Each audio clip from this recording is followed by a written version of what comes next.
What's going on, guys? We're going to do some quick analysis, trade ideas, and possible expectations for US data that we have coming out later in this week. Now, what I'm going to cover is I'm going to go over what is jobless claims and why is it important. I'm also going to cover what is PCE data and why is it important. Because if we take a look, I'll show you my economic calendar, right? This is from my Reuters news terminal. If we take a look at the data that we have coming out that day, we have something called jobless claims, and then we have something called core PCE and PCE price index. So we're going to cover what do these mean, why are they important, and then the last thing that we're going to talk about, which I hope is going to be helpful for you guys, is how this data can actually impact gold, US 30 Nasdaq, SP 500, as well as all US currency pairs, US dollar pairs, depending on what it is that you trade. Personally, I'm a big fan of trading Nasdaq and gold. You can see behind me. This is a futures chart, but if you're trading Forex, it's the same thing. I've just recently switched to futures, not really that much of a difference. And yeah, let's get right into it. So when we take a look over at the first part, what is jobless claims and why is it important? This is just the number of people who are claiming unemployment benefits. That's what jobless claims is, right? So it tells us how many people are out of work, how many new people are claiming unemployment benefits. So this is labor market data. Now, when we take a look over at PCE, one of these should give us a definition if I click it, but it just stands for, there's no definition here. So it just stands for personal consumption expenditure. It's just an inflation indicator, right? Similar to how you have CPI, consumer price index, but PCE is actually one of the most watched pieces of data from the Federal Reserve, which, if you don't know, they control monetary policy for the US.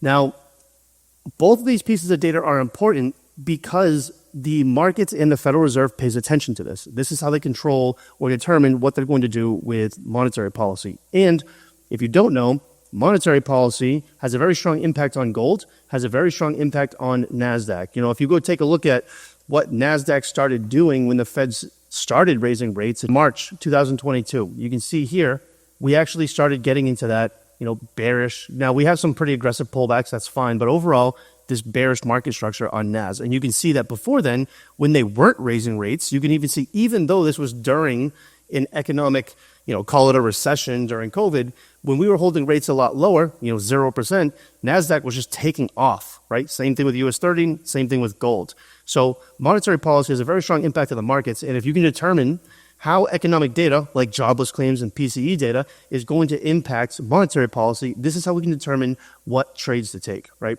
So jobless claims is relatively important. It is inflationary, right? So the stronger labor market we have, the more inflationary it is for the economy. So jobless claims is one of those factors that will tell us that. Now, the only thing about jobless claims is that as of recently, the Federal Reserve has come out and told us that they really don't care that the labor market's strong because inflation's still been dropping. So I won't come out and say jobless claims doesn't matter, but it matters less. PCE data is most likely going to be more important going into this data print that we're getting on November 27th. So if we take a look at possible expectations, I would say the biggest or the best opportunity, where's my little cheat sheet here? I would say the best, and I'm going to break this down, so don't worry about getting ahead of me and trying to read it all. I would say the best opportunity is going to be if this happens. If PCE comes out lower and jobless claims comes out higher. In my opinion, that would be the best. And reason being is because if we get, number one, the reason we want this to be opposite, right?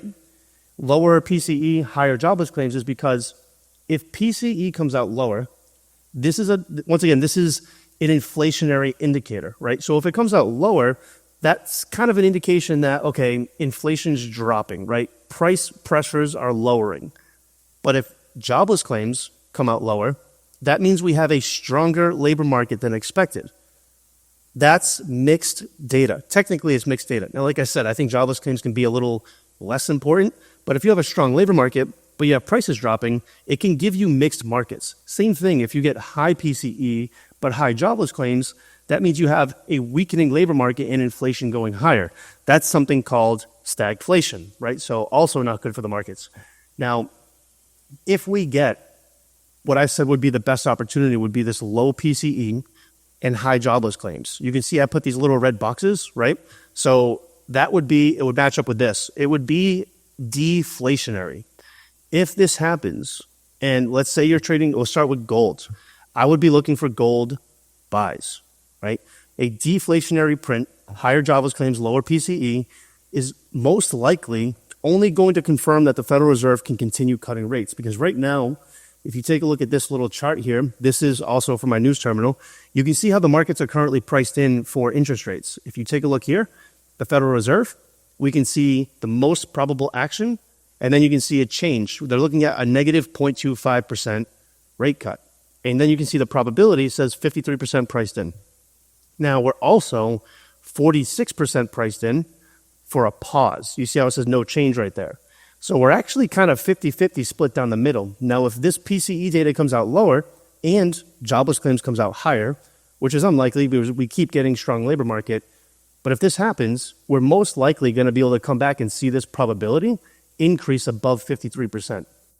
So what that means is interest rate cuts being priced in more is going to be bullish for gold. If we take a look at the cheat sheet here, if this data comes out, like I just said, it's going to be bullish for gold. So you'll be looking for good gold buys. You'll also be looking for US dollar weakness, right? So it would be bearish for the dollar, bullish for gold. Now, interest rate cuts are also good for the equity market, right? So it's good for Nasdaq. It's good for US 30. So I don't want to, you guys let me know in the comments if you want me to break down technical analysis on this, because I am doing this a few days early.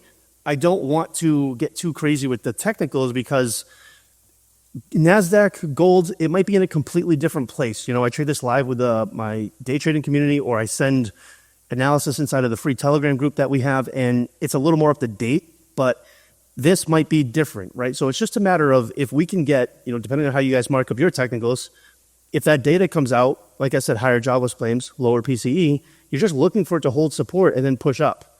You're looking for it to break the next area, right? And then we're just watching these zones for targets on TPs. Now, I would like to take a swing trade buy on Nasdaq if I get this data. Same thing with gold. Now, we've been swing trading gold ever since we had geopolitical tensions down here, once the optimism of the election kind of wore off, right? So still looking at this, and we'll see what happens with that. But on the opposite side, this one can be a little trickier if we get low jobless claims data. If you were to go back test or look at jobless claims, every time it came out lower, or even something like NFP when it came out higher, you get choppy markets because the strong labor market, once again, the Federal Reserve said they don't care about that. Now, if we get high PCE data, if this comes out stronger, if you guys remember, or if you pay attention to CPI or inflation, the last print actually came out above expected. And this is when the market started pricing in the pause. So the opposite can be true. If we get a high PCE print, I'd be looking for the exact opposite of what I just said, but I would not look to swing trade this. I would look for a scalp. If we can get a good entry when this data comes out, I will be looking for gold sells. I will be looking for Nasdaq, US 30 to drop. I'd be looking for dollar to gain strength, right? So a quick note on dollar, just be aware of what you're trading, right? Because if you're looking, bring the dollar chart up here. If you're looking for dollar weakness, right, you want the dollar to drop. That means if you're trading USD JPY, you're looking for sells. But if you're trading GU, you're looking for buys, right? So just understand if the DXY, the dollar index, drops, you're going to be looking for opposite on any of these currency pairs where the dollar is second. Euro USD, GU, NZD USD. But USD JPY, USD Swiss, USD CAD, which is right behind me right here, you're going to be looking for sells. And the opposite is true if we get strong dollar, right? So if this PCE comes out higher, jobless claims comes out lower, I'd be looking for everything in this box to play out, right? Nasdaq sells, US 30 sells, gold sells. The biggest concern is you just got to be careful because I don't believe that if we do get sells, I don't think it's going to hold. You know, you got to be careful if you enter impulsively when this data comes out for something like this to happen, right? I'm not bearish long-term on NAS. I'm not bearish long-term on gold. Now, we did take these sells here. This was geopolitical tensions. The Israel war had just been announced that they ended it, and that's why we took these sells here. So kind of a different trade, but I'm still long-term bullish on gold. So be careful if we do get a stronger print, taking those sells. I hope videos like this are helpful for you guys. I want to do some analysis. Let me know in the comments below if you find this helpful. At the same time, you don't know what can happen when the data comes out, so use good risk management and just be careful, right? If you guys have any questions, leave it in the comments below. I'd be happy to do more videos like this and help you guys out. So I will see you guys in the next video.